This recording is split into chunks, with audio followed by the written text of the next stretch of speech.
بسم الله الرحمن الرحيم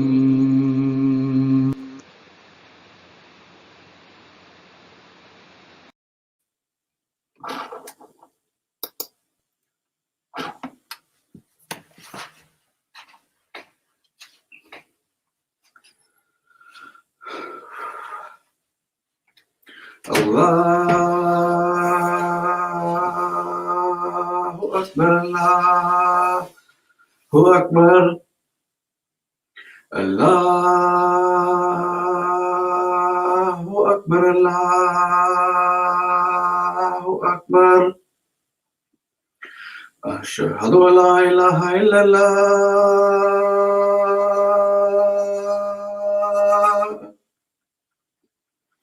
Ashhadu an la ilaha illallah.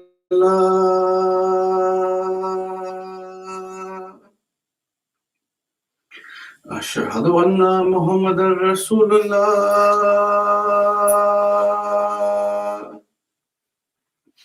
Ashhadu anna Muhammadan Rasulullah.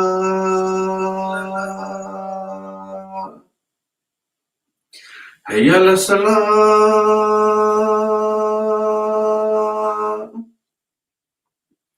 Hayya ala salah. Hayya ala falah.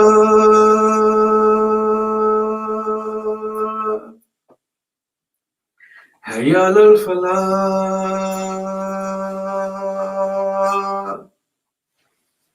Allahu Akbar, Allahu Akbar. La ilaha illallah.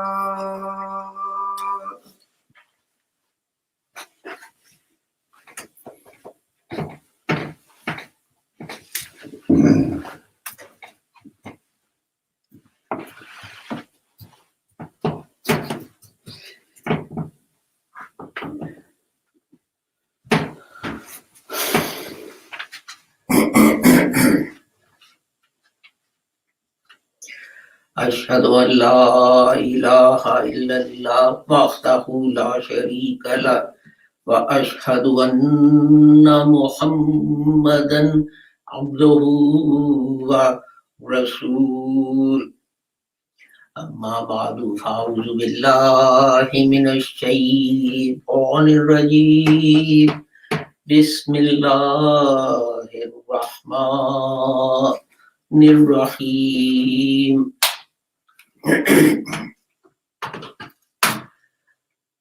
صبغة الله ومن أحسن من الله صبغة ونحن له عابدون قل أتحاجوننا في الله وهو ربنا وربكم ولنا أعمالنا ولكم أعمالكم ونحن له مخلصون. I have recited verses 138 and 139 from chapter 2 of the Holy Quran. And their translation is, we take Allah's color, and who is better than Allah at coloring? And we are his worshippers. Say, do you dispute with us about Allah?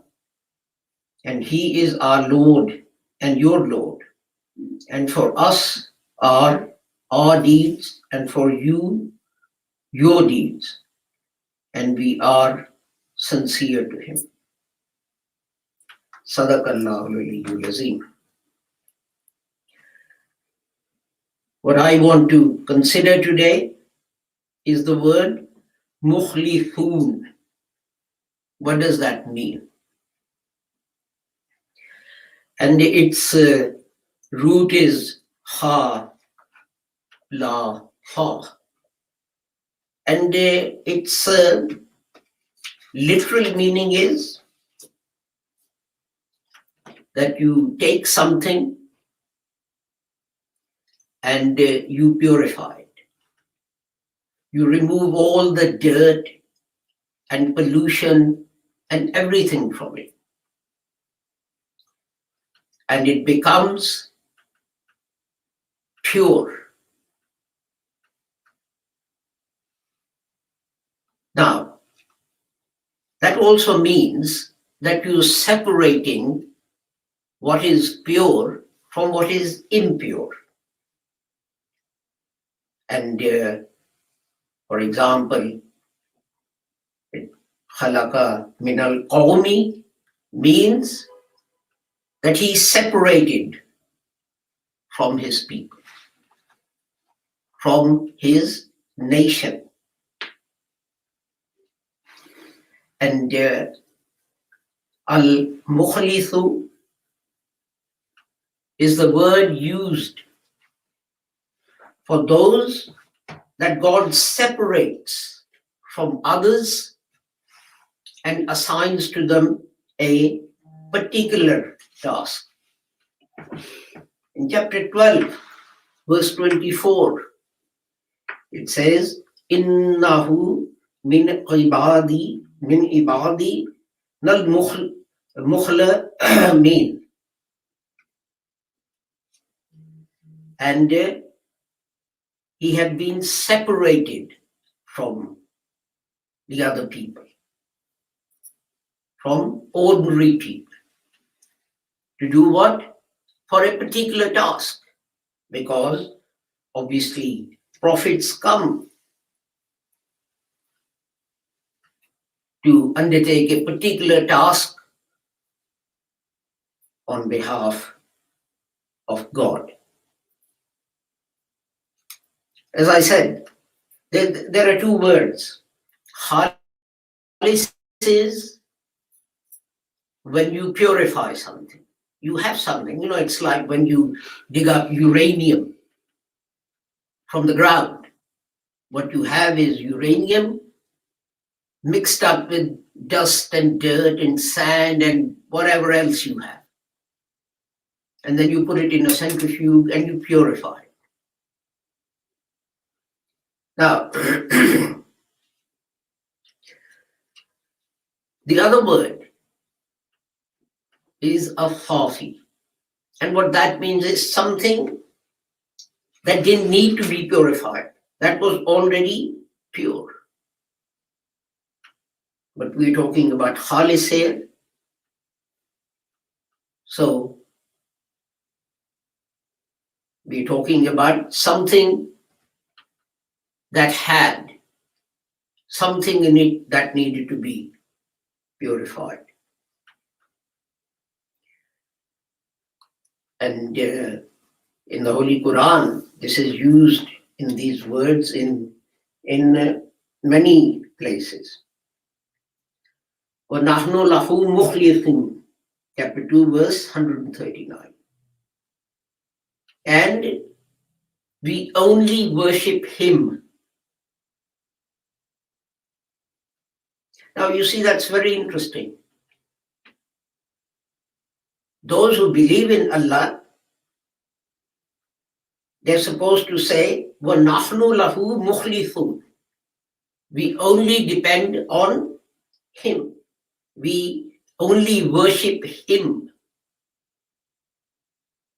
The word, another meaning of this word, Ikhlas or Khalasa, is sincerity. What does sincerity mean? Sincerity means that in your heart, in your mind,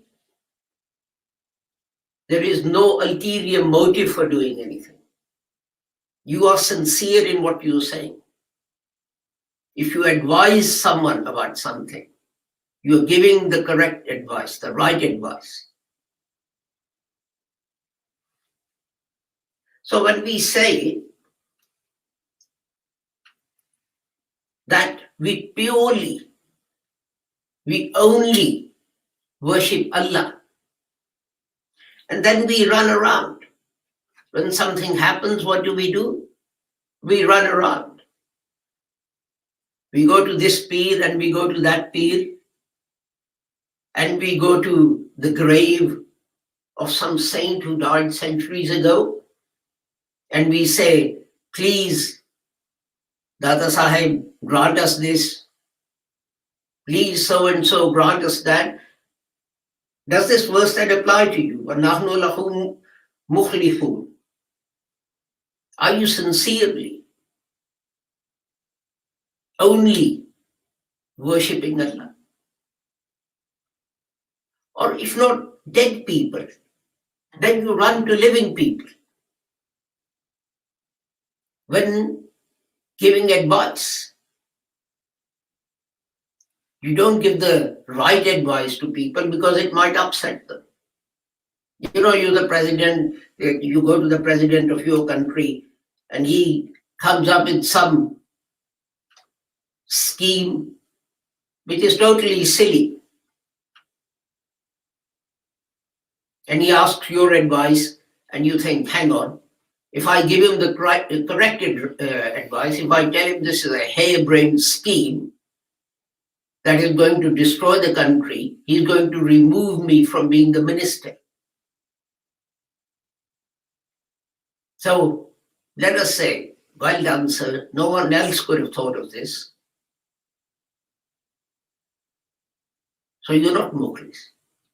You are not worshipping Allah. You are worshipping that man because you think he's the one who grants you things, not God. But there's another interesting, in another place it says, وَأَخْلَقْتُ دِينَهُمْ لِلَّهِ, chapter 4, verse 146. And we are obedient only to Allah. But if you disagree with this guy, then you're being obedient to Allah. But if you agree with him regardless of what he is saying, then you're not being obedient to Allah.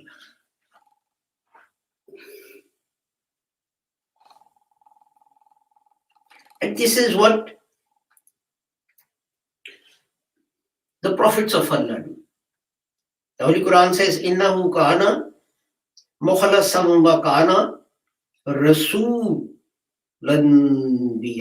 نَبِيًّا. Chapter 19, verse 51, that they were our prophets, messengers. They were Rasuls, messengers, Anbiya, prophets. They were mukhlis. They had been purified. And what happens? They are separated from other people. They become role models so that others can see it is possible to be a human being and still obey God's commands. And this is what I say to, for example, Christians, that, if the Son of God does something, he is the Son of God. Tell me, can a human being do this? That's what I want to do. What did the Holy Prophet Muhammad do? And what did the early Muslims, his companions, radiallahu ta'ala anhum, what did they do? God separated them from the rest of the people. In what? In goodness, in piety, in truthfulness. They were separated. They became ideal human beings. And you can see this is why. In the early days, Islam spread very quickly. Came out of Saudi Arabia after the initial difficulties, because people could not believe that you could separate yourself from the rest of humanity in this way. Stop lying, stop cheating, stop being unjust. Stop being harsh to the orphans and the needy. Stop trampling on everyone's rights and still be successful.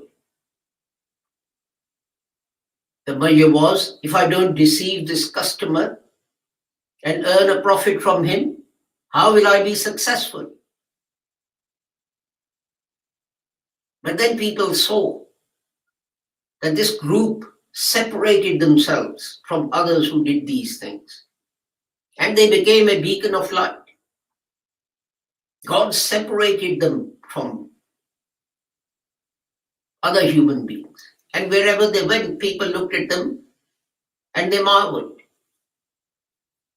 The Holy Prophet Muhammad sallallahu alaihi wasallam, when he put forward his claim to being the prophet, that was what he put forward.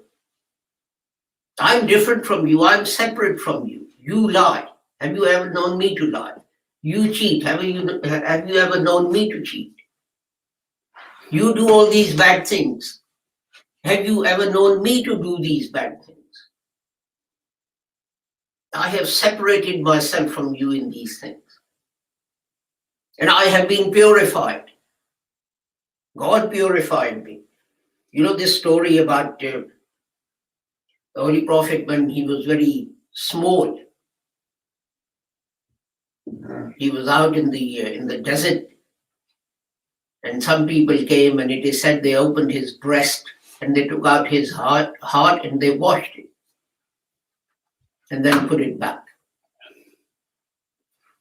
Whatever you might think of that story, but there is a metaphorical interpretation that even at that age he was being purified of all the pollutants like lying and cheating and so on and so forth. So God separated this group of people and created a nation. A nation to which وَأَخْلَصُوا دِينَهُمْ لِلَّهِ, and they were purely for God and obedient to Him, became applicable and true. And as long as they remained in that state, in that condition, they were successful. People turned to them. People joined them. I very often mention the example of the Christians of Spain who went to Muslims and they said, our co-religionists, they persecute us. They are Christians, we are Christians, but we differ from them in certain ideas and they persecute us. We hear there is no persecution. There is no persecution in your countries. So please come and liberate us so that we too may live freely. And under Muslim rule, Muslims and Christians and Jews and so on, everyone lived freely and contributed to society. And it was a glorious age, which produced much in the development of science and mathematics and medicine, etc., etc.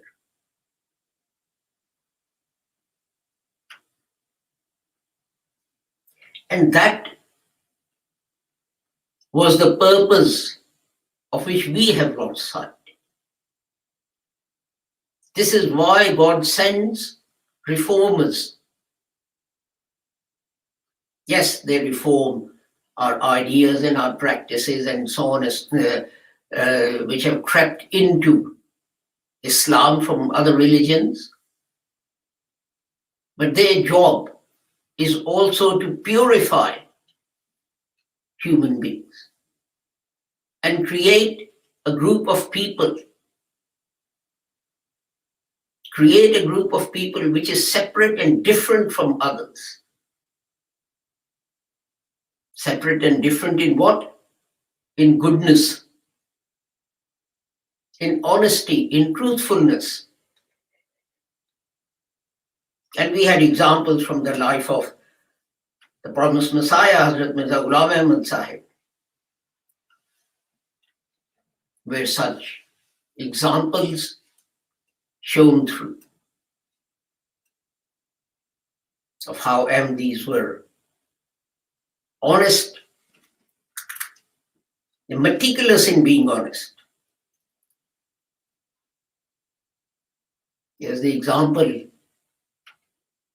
an incident that I was told, that an Ahmadi went to visit, a Lahori Ahmadi went to visit another Lahori Ahmadi who was a very high government official.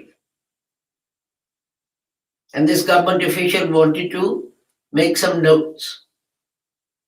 He had a piece of paper, a pad of paper and pen in front of him. But he opened his drawer and took out a pencil and paper. So this Ahmadi said to him, you had a pad and pen in front of you, why didn't you use that? And he said, because that is government property. The notes I wanted to make are personal. So in my drawer, I have a pad which I have bought with my own money. I have a pen which I have bought with my own money. It is not right that I should use the pad on which the government has spent money. They were honest to that degree. Who cares about using a sheet of paper that the government has paid for? Or how much ink would have been used in that pen? But no, that was public property. And they were not to use it for their personal gain. And these MDs, even when surrounded by large numbers who threatened to burn down their houses, with the families in them, they stood fast and firm and asked only Allah for help. Asked only Allah for help, not anyone else. When you become khalis, there are two things, as I said. There's as-safi, that you are pure by nature. And then there is al-khalisu, that you become pure. All the pollutants are removed from you, your heart and your mind. And this is what all the prophets want to do and do. And this is what all the mujaddids come to repeat in the footsteps of the prophets who've gone by. So apart from anything else, it is very important to purify yourselves and be honest and be truthful and be straightforward.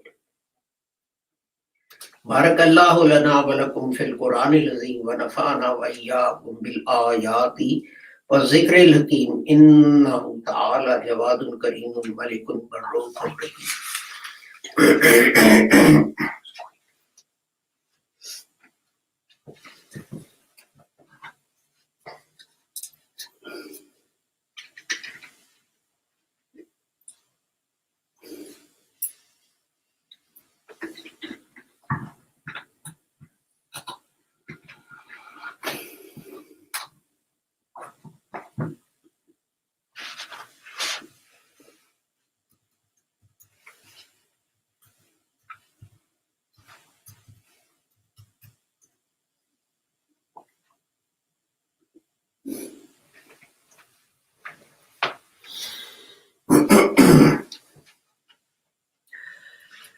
Alhamdulillah.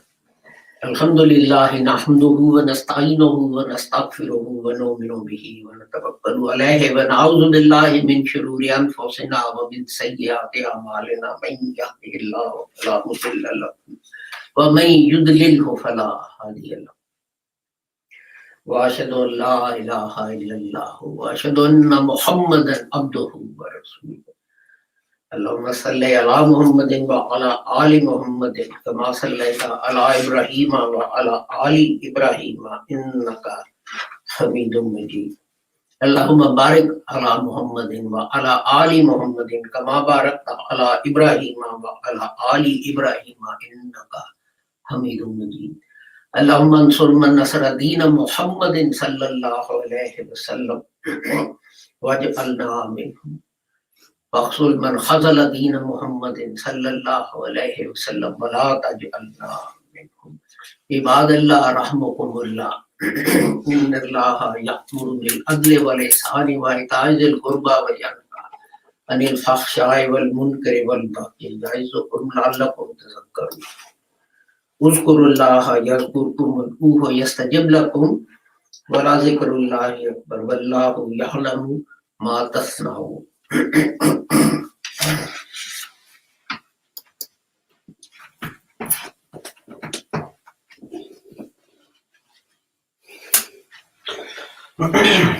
Allahu Akbar, Allahu Akbar.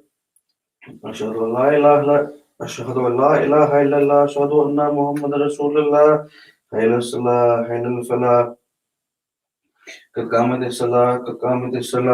Allahu Akbar, Allahu Akbar. La ilaha illallah. Allahu Akbar.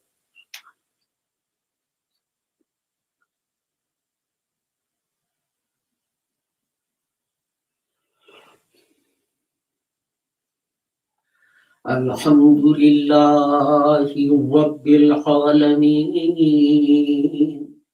Ar-Rahmanir Rahim.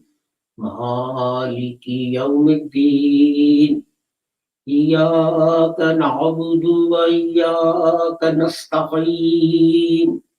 Ihdinas siratal mustaqim. صراط الذين أنعمت عليهم غير المغضوب عليهم ولا الضالين.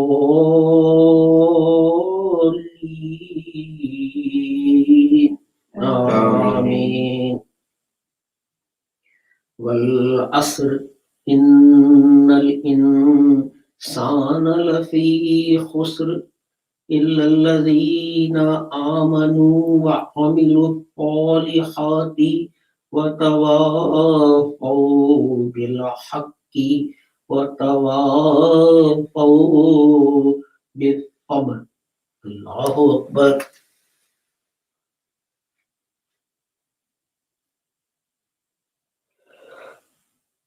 سمع الله لمن حمده. ربنا لك الحمد. Allahu Akbar.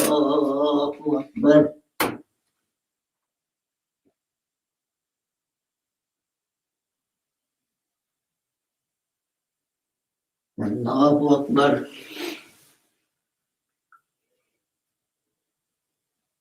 Allahu Akbar.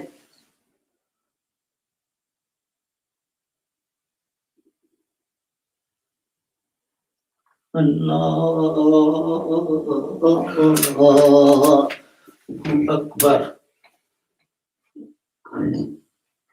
Alhamdulillahi Rabbil Alamin. Ar-Rahmanir Rahim. Maliki Yawmiddin. Iyyaka na'budu wa iyyaka nasta'in. Ihdinas siratal mustaqim.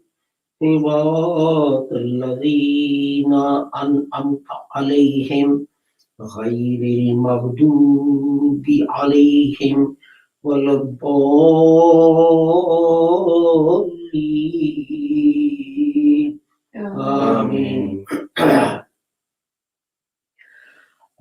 Allahu Ahad, Allahu Samad, Lam Yalid wa Lam Yulad, wa Lam Yakul lahu Kufuwan Ahad. Allahu Akbar.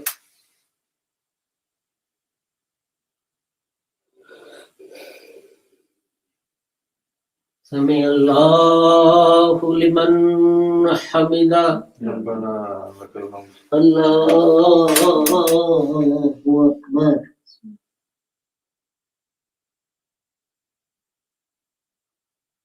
Allahu Akbar.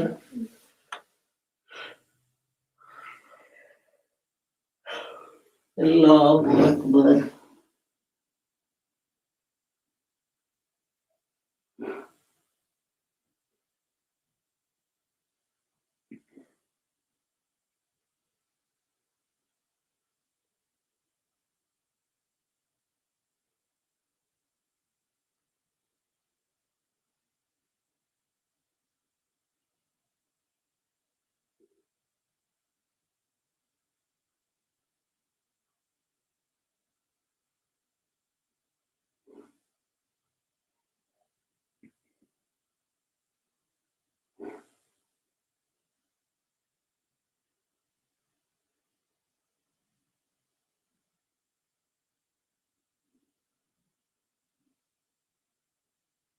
Allahu Akbar.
Assalamu alaikum warahmatullah. Assalamu alaikum warahmatullah. Rabbana atina fid dunya hasanatan wa fil akhirati hasanatan. Astaghfirullah, astaghfirullah.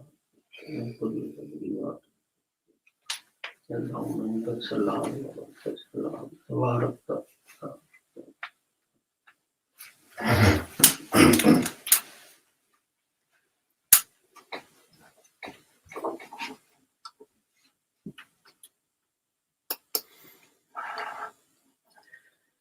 Thank you for joining us for our Friday service. Our next broadcast will be on Sunday morning, 9 a.m. UK time in Urdu, and then at 9:30 in English. Until we meet again, I pray that Allah keeps all of you safe and sound and free from harm. Assalamu alaikum, Khuda Hafiz. Goodbye.